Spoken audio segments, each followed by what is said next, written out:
आप लोग study point में आप लोग का बहुत बहुत स्वागत है। और हम राजू प्रकाश एक बार आपके सामने नमस्कार।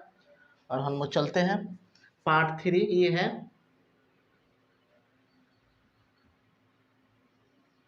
पार्ट 2 में, सॉरी पार्ट 1 में, तो हाँ पार्ट 2 है ये, सॉरी ये पार्ट 2 है। पार्ट 1 में तो सिलेबस बताया गया था तो उसको है नहीं।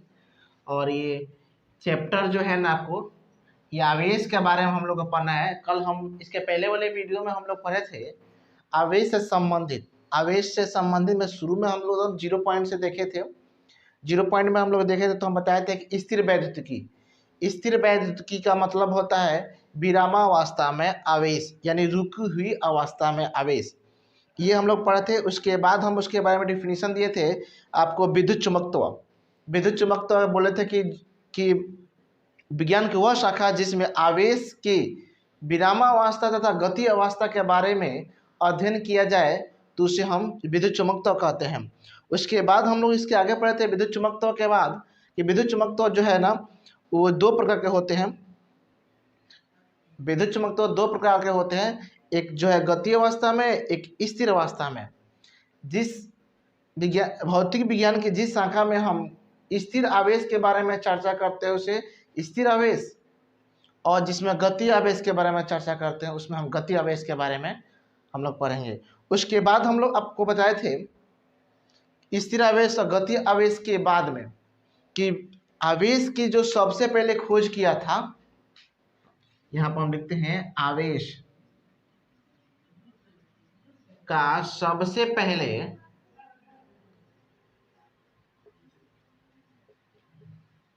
खोज, सबसे पहले आवेश की जो खोज किया था वो आपको हम बता दें।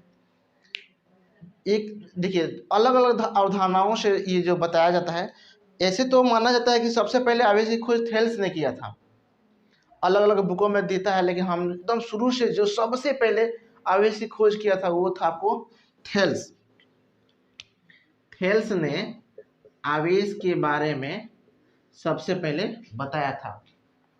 और ये हुआ। और इसके बाद हम लोग पढ़े थे आवेश के बाद में, आवेश जो होते हैं ये एक गुण है। ये किसी व्यक्ति का नाम नहीं है, किसी वस्तु का नाम नहीं है, किसी पदार्थ का नाम नहीं है, एक गुण है। और ये तो आवेश के बारे में हम लोग चर्चा किए थे कल। आवेश देखिए सबसे पहले आवेश एक गुण है, नाम नहीं है, ये याद रखिएगा। और इनके 2-3 कंडीशन होते हैं। पहला कंडीशन होते हैं अगर आवेश स्थिर हो, यदि आवेश स्थिर हो तो ये विद्युत क्षेत्र, अगर आवेश स्थिर हो तो विद्युत क्षेत्र, और आवेश जो है ना गति में हो तो विद्युत चुंबकीय क्षेत्र उत्पन्न करता है।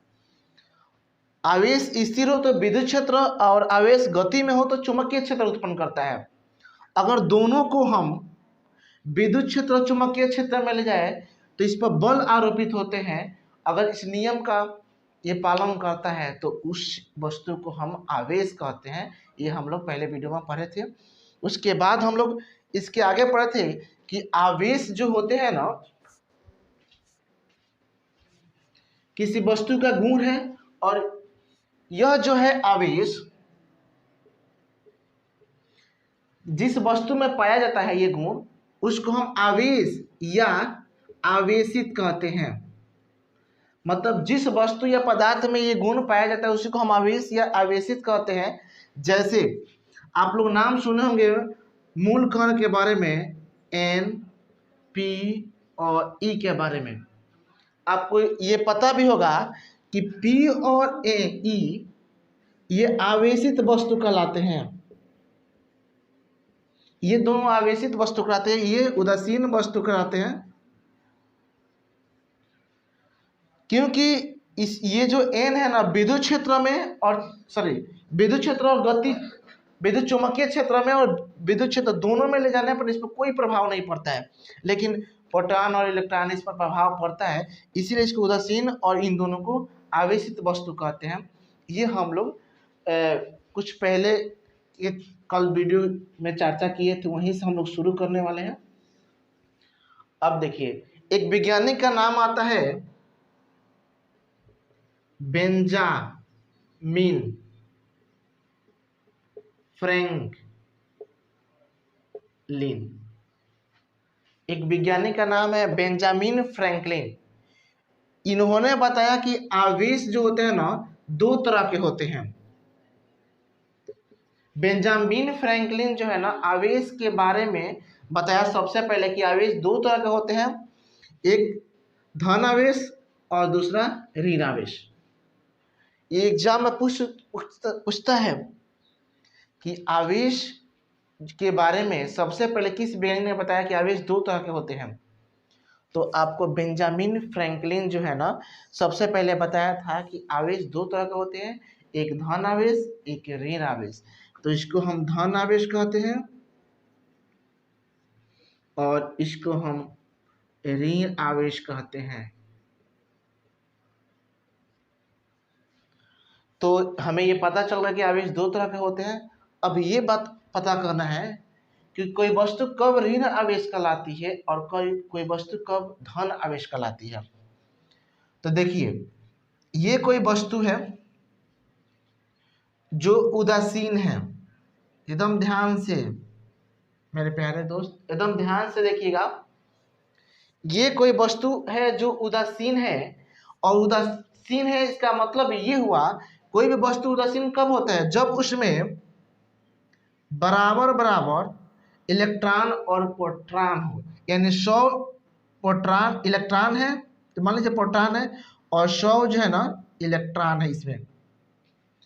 इसमें 100 इलेक्ट्रॉन है और 100 प्रोटॉन है इस वस्तु में, इलेक्ट्रॉन प्रोटॉन, ठीक है ना। यानी जब इस वस्तु में 100 इलेक्ट्रॉन और 100 प्रोटॉन है, यानी एक पर प्लस चार्ज एक पर माइनस चार्ज, और दोनों को देखोगे तो इसको जब इसको कैलकुलेशन करोगे प्लस माइनस, तो आपको 0 0 आएगा। इसका मतलब हो गया कि ये वस्तु क्या है, उदासीन है।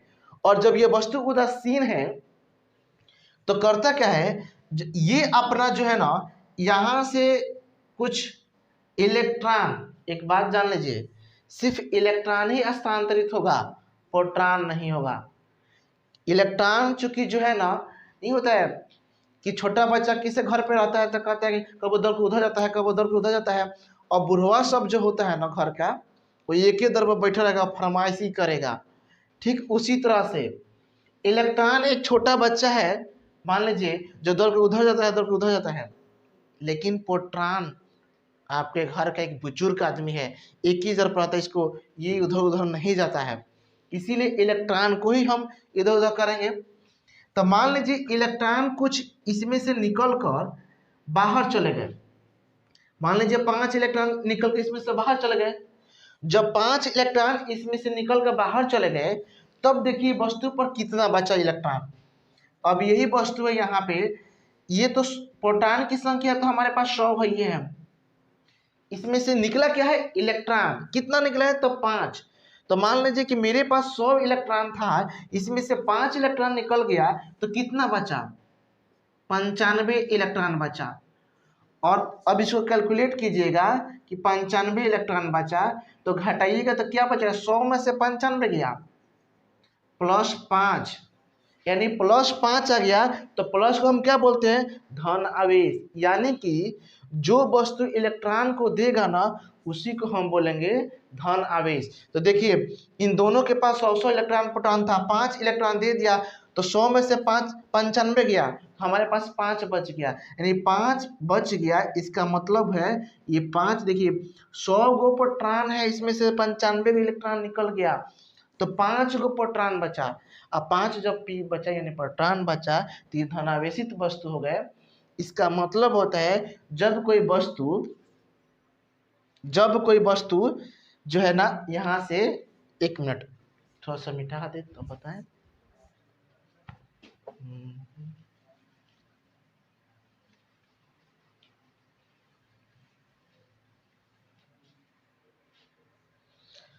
तो मेरे पास इसका कैलकुलेट 0 है, यानी कि ये उदासीन वस्तु है। और जब उदासीन वस्तु जो है, और कोई भी वस्तु जो है अपना जब एक इलेक्ट्रॉन बाहर निकालता है ना, तो जब ये बाहर निकलेगा तो इसको हम क्या बोलते हैं, धनावेशित वस्तु। तो ये हो गया हमारा धनावेशित वस्तु, कब, जब कोई वस्तु इलेक्ट्रॉन बाहर अपनी यानी बाहर दे या अपने अंदर से बाहर निकाले यानी कि दान देता हो, तब उसको हम धनावेशित वस्तु कहते हैं। अब देखिए ऋणावेशित वस्तु कब कहते हैं? ये कोई वस्तु है, ये भी उदासीन वस्तु है, ठीक है। और जब उदासीन वस्तु है तो इसमें प्रोटॉनों की संख्या इलेक्ट्रॉनों की संख्या होगी। मान लीजिए 100 इसमें प्रोटॉन है और 100 इलेक्ट्रॉन है, इसको कैलकुलेट कीजिएगा तो घटाइएगा तो 0 0 आएगा। और जिस वस्तु पे इलेक्ट्रॉन और प्रोटॉनों की संख्या 0 होती है वो वस्तु आपको उदासीन वस्तु कहलाती है। अब क्या किए, ये वस्तु अपना इलेक्ट्रॉन जो है ना किसी दूसरे को दे देता है।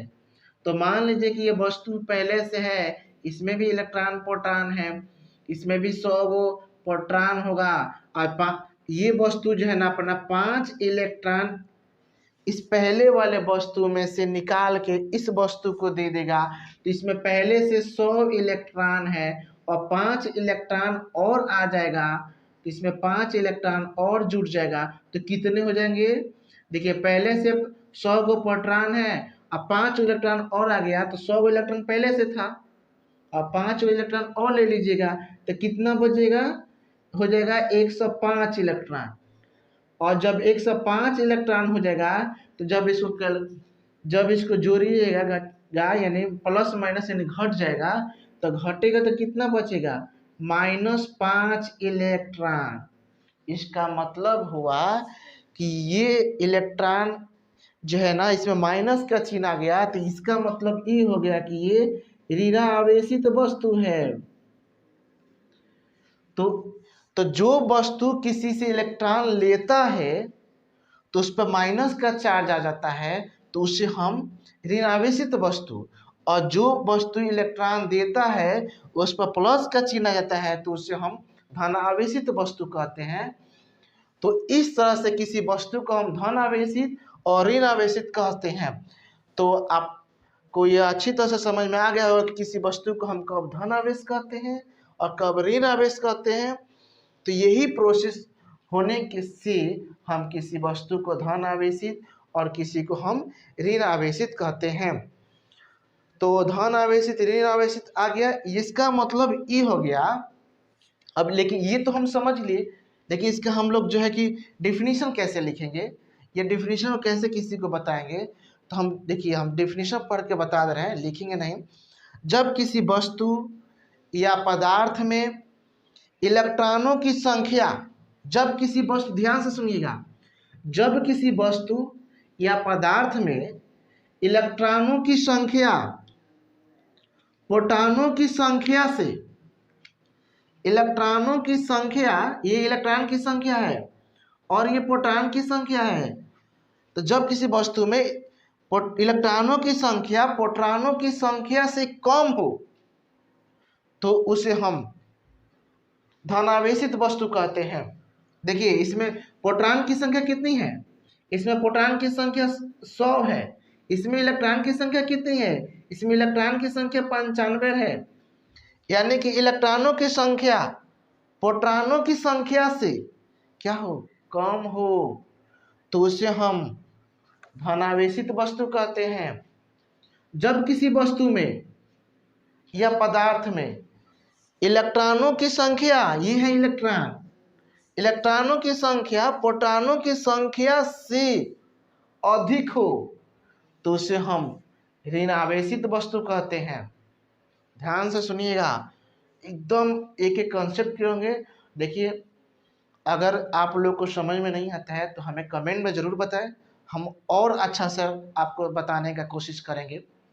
देखिए लाइक शेयर नहीं करना है, सिर्फ आपको वीडियो को देखकर अपना जो है ना पढ़ाई करना है, और लोग की तरह नहीं कि हमें लाइक चाहिए शेयर चाहिए, कुछ नहीं। आप सिर्फ वीडियो को देखिए, पूरा अच्छा से देखिए, कोई भी दिक्कत होता है तो आज हम कमेंट में ज़रूर बताएं। तो ऋणावेशित और धनावेशित वस्तु के बारे में आप जान गए। अब इसके बाद हम लोग को पढ़ना है, इसके आगे जैसे में कि आवेश के मात्रक से संबंधित हम लोग को पढ़ना है। आवेश के मात्रा क्या है, कैसे है, तो देखिए आवेश के मात्रक के बारे में हम पढ़ेंगे।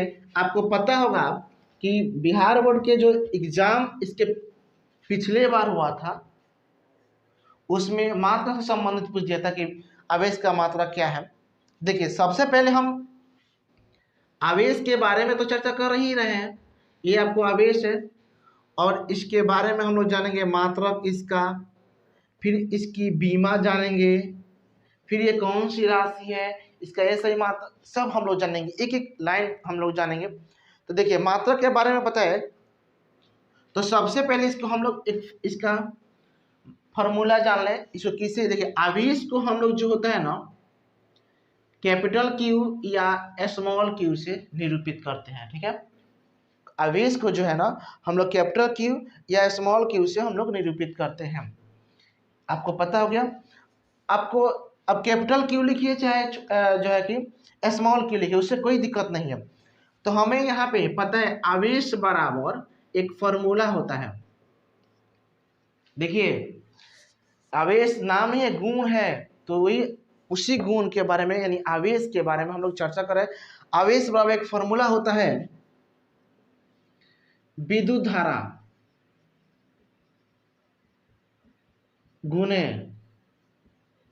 समय, यानी आवेश बराबर विद्युत धारा गुणे समय, यानी कि हम इसको लिख सकते हैं Q बराबर विद्युत धारा को हम किससे इंडिकेट करते हैं I से, और समय को किससे करते हैं T से, यानी Q बराबर I गुने T, Q बराबर I गुने T।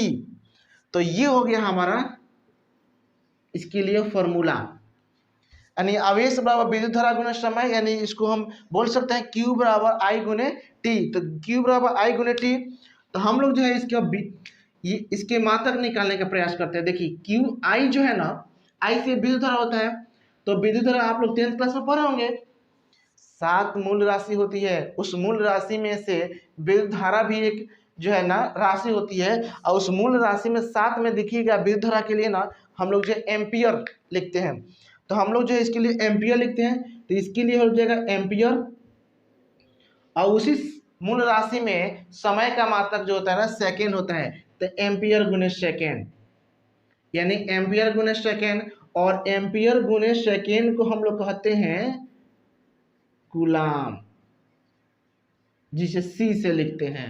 आई बात समझ में? Q बराबर I गुने T, I के लिए एम्पियर और T के लिए सेकेंड, तो एम्पियर गुने सेकेंड को हम बोलते हैं कूलाम, जो ये जो है ना इसका SI मात्रक है, SI मात्रक, यानी इसका मात्रक हो गया कूलाम। ये देखिए कूलाम तो देता ही है सब जगह, कहीं कहीं ऐसे भी पूछता है इसके बारे में भी कि 1 कूलाम बराबर होते हैं, 4 ऑप्शन होगा, तो आपको याद होना चाहिए 1 कूलाम बराबर 1 एम्पियर गुने 1 सेकेंड। ये बहुत ही इंपॉर्टेंट क्वेश्चन है कि 1 कूलाम बराबर 1 एम्पियर गुने 1 सेकेंड। और आवेश का मात्रा क्या होते हैं कूलाम, इसे C से इंडिकेट करते हैं, और इसका एक फॉर्मूला हो गया। अब हम लोग चलते हैं इसके बीमा पे, ये सब ये ऐसा ही मात्रक है। अब इसके बीमा पे हम चलेंगे, इसमें बहुत सारा मात्रक पढ़ेंगे, इसके सीजीएस मात्रक भी हम लोग पढ़ेंगे। आपको सीजीएस देखिए कहीं कहीं होता क्या है ना, सीजीएस मात्रक में आपको एक ESU भी कहा जाता है, जिसको हम बोलते हैं इलेक्ट्रोस्टैटिक यूनिट, जो सीजीएस मात्रक होता है। कोई भी कहते हैं फ्रैंकलिन भी इसका सीजीएस मात्रक के नाम में लिया जाता है, तो आप ESU भी लिख सकते हैं या फ्रैंकलिन भी लिख सकते हैं। तो हम लोग चलते हैं इसके बीमा पे। कूलाम मात्रक हो गया, इसकी जो है एम्पियर गुने सेकेंड हो गया। अब बीमा हम लोग निकालना सीखते हैं। आप लोग फर्स्ट ईयर में बीमा निकालना सीखे होंगे MLT से संबंधित, तो हम एक बार आपको बता दें MLT, ये जो है ना T आपको समय के बारे में बताता है, L आपको लंबाई से संबंधित, M आपको द्रव्यमान से संबंधित। ठीक है, तो MLT उसी तरह से हमको यहाँ बीमा निकालना है। आपको ये पता होगा फर्स्ट ईयर में आप लोग पढ़े होंगे पहले चैप्टर में बीमा से संबंधित कि बीमा कैसे निकाली जाती है। तो हम लोग बीमा निकालेंगे, तो देखिए सबसे पहले हम इसमें सेकेंड की चर्चा करते हैं। तो सेकेंड की जो बीमा होती है ना, देखिए इसको लिखा जाता है सेकेंड, लेकिन जब इसको बीमा में हम कन्वर्ट करेंगे तो आपको हो जाएगा जो है ना टी। टी से क्या होता है? टाइम होता है। तो आपको टी से टाइम हो जाएगा। तो यहाँ पर हम लिखेंगे बीमा में, मान लीजिए टी है और विद्युत धारा को एम्पियर कहते हैं। जब हम विद्युत धारा को एम्पियर कहते हैं तो एम्पियर का बीमा ए होता है। तो ए हो जाएगा, यानी क्या हो जाएगा आपको? ए टी, यानी विद्युत धारा की बीमा हो जाएगी वो आपको ए टी। एकदम सिंपल। ए टी इसका बीमा याद रखना, ए टी, ए से एम्पियर, टी से समय। ए टी इसका हो जाएगा, कूलम हो गया। उसके बाद पूछता है कि आवेश कौन सी राशि है। तो देखिए आवेश जो है ना, आपको एकदम सिंपल वे में याद रखना, आवेश कौन सी राशि है। तो आवेश जो है ना आपको अदिश राशि है। आवेश कौन सी राशि है? तो आवेश अदिश राशि है, अदिश राशि है। तो एक बार आवेश कौन सी राशि है? अदिश राशि। इसकी बीमा हो गई, इसकी मात्रक हो गई, और 1 कूलम बराबर 1 एम्पियर गुने 1 सेकेंड होता है। तो हम लोग अभी बहुत छोटे छोटे वीडियो बनाने गए हैं, 20-22 मिनट का बनाए हैं। फिर हम लोग नेक्स्ट वीडियो बनाएंगे। धीरे धीरे हमारे वीडियो की जो है ना लंबा करते जाएंगे, जब तक हम लोग छोटे छोटे वीडियो बना के, ताकि आप लोग को बोरिंग ना हो। यहीं पर आज हम रहते हैं, फिर कल हम लोग मिलेंगे। नमस्कार। तो अच्छा लगे आपको तो लाइक करें और शेयर करें।